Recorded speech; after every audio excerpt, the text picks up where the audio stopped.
Kalau dengar kata arsip, apa sih yang kebayang? Mungkin tumpukan kertas berdebu di gudang, ya kan? Tapi ini lebih dari itu. Ini soal bagaimana sebuah bangsa secara sadar memilih apa yang mau diingat dan apa yang direlakan untuk dilupakan. Nah, kali ini kita bakal ngikutin perjalanan sebuah dokumen dari awal dibuat sampai nasib akhirnya ditentukan. Coba deh kita mulai dari diri sendiri dulu. Pikirin arsip pribadi Anda. Pasti punya kan? Entah itu ijazah, akte lahir, sertifikat tanah, atau mungkin tumpukan foto-foto lama yang bikin senyum-senyum sendiri. Itu semua adalah cara kita membekukan waktu dan menyimpan kenangan. Oke, sekarang coba kita perbesar skalanya. Bayangin arsip untuk satu negara.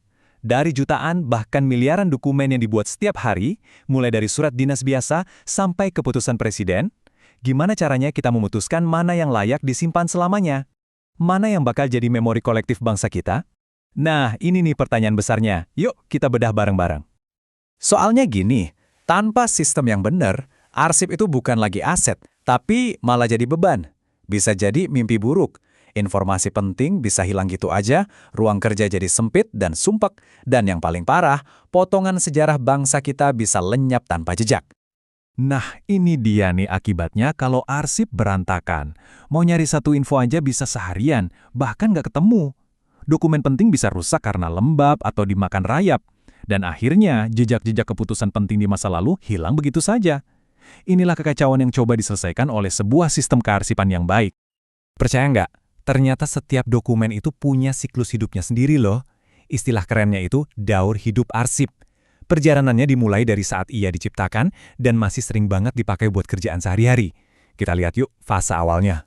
Gampangnya gini, arsip aktif itu kayak file yang lagi kebuka di laptop kamu sekarang. Surat yang lagi dibales, laporan yang lagi disusun, pokoknya dokumen yang masih panas-panasnya yang penting banget buat operasional harian. Ini adalah masa jayanya sebuah dokumen. Tapi kan nggak selamanya dokumen itu dipakai terus. Proyeknya selesai, laporannya udah dikirim, frekuensi pemakaiannya menurun drastis. Nah, saat itulah statusnya berubah jadi arsip inaktif. Udah jarang dibuka, tapi masih disimpan. Barangkali nanti butuh buat referensi. Terus, di antara semua arsip itu, ada satu kategori yang levelnya super penting. Namanya arsip vital. Anggap aja ini kayak jantung atau nyawanya sebuah organisasi. Isinya bisa akta pendirian, sertifikat aset, atau bukti kepemilikan. Kalau ini sampai hilang, wah, bisa-bisa organisasinya langsung bubar jalan. Nggak ada gantinya. Oke, sekarang lihat deh grafik ini. Ini menarik banget loh. Dari semua dokumen yang dibuat, ternyata cuma sekitar 10% yang pada akhirnya bakal disimpan permanen. Dan coba lihat, porsi terbesarnya, 35%, itu justru nasibnya bakal dimusnahkan. Ini bukti nyata kalau proses seleksi itu penting banget buat misahin mana sampah, mana harta karun. Terus, pertanyaannya gimana caranya nentuin nasib jutaan dokumen ini? Siapa yang berhak bilang, ini buang, ini simpan? Nah, ternyata ada buku aturan utamanya. Semacam kitab suci yang jadi panduan buat menentukan takdir setiap lembar arsip. Nah, inilah dia otak dari semua ini. Jadwal retensi arsip, atau biasa disingkat JRA. Ini adalah daftar super detail yang isinya perintah yang jelas. Dokumen A, simpan aktif 2 tahun, inaktif 3 tahun, habis itu musnahkan.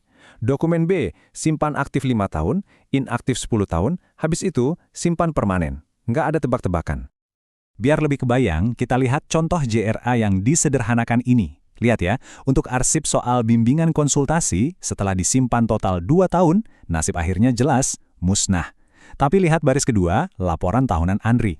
Ini dokumen pertanggungjawaban penting. Jadi setelah 5 tahun, nasib akhirnya adalah permanen. Kelihatan banget kan bedanya?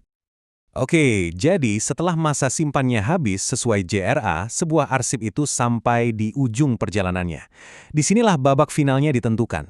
Dia bakal menghadapi salah satu dari 3 takdir yang sudah menantinya. Nah, proses penentuan nasib akhir ini punya nama resmi, penyusutan arsip. Dan ini penting dicatat ya, penyusutan itu bukan soal buang-buang kertas, tapi soal manajemen informasi yang efisien. Ada 3 jalur utama yang bisa ditempuh, pemindahan, pemusnahan, atau penyerahan. Intinya sih simple, arsip inaktif yang masih perlu disimpan sementara akan dipindahkan ke pusat arsip biar nggak menuh-menuhin kantor. Arsip yang udah nggak ada nilainya sama sekali wajib dimusnahkan, dihancurkan sampai nggak bisa dibaca lagi. Nah, buat yang paling spesial, yang paling berharga, inilah yang diserahkan ke Arsip Nasional untuk dijaga selamanya. Sekarang, kita sampai di bagian paling seru dari perjalanan ini. Gimana caranya selembar kertas biasa bisa terpilih, diselamatkan dari pemusnahan, dan akhirnya dinobatkan jadi bagian dari memori abadi bangsa kita? Jadi, apa sih rahasianya? Kuncinya ada di satu konsep ini, nilai guna sekunder. Ini adalah nilai sebuah arsip yang baru kelihatan setelah fungsi utamanya selesai.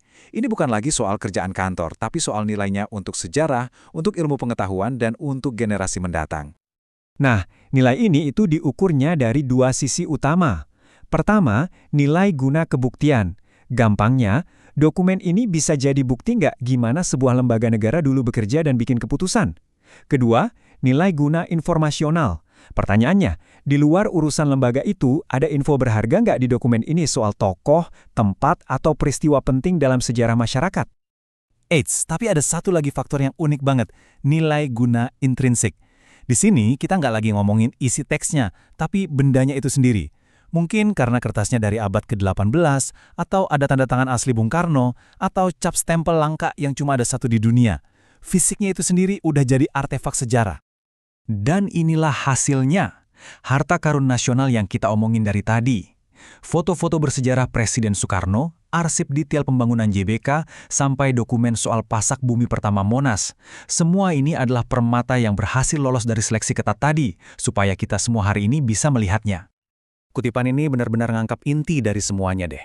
Jadi di balik semua proses yang kelihatannya ribet dan birokratis tadi, tujuannya cuma satu, merawat ingatan kolektif kita sebagai sebuah bangsa, memastikan cerita perjalanan kita tidak hilang di telan zaman. Nah, ini jadi ninggalin kita sama satu pertanyaan yang bikin mikir. Di tengah tsunami informasi digital sekarang ini, email, postingan media sosial, rekaman rapat online, dokumen apa ya yang lagi dibuat hari ini yang suatu saat nanti bakal dianggap sebagai harta karun nasional? Pada akhirnya, apa yang sedang kita pilih untuk kita ingat bersama?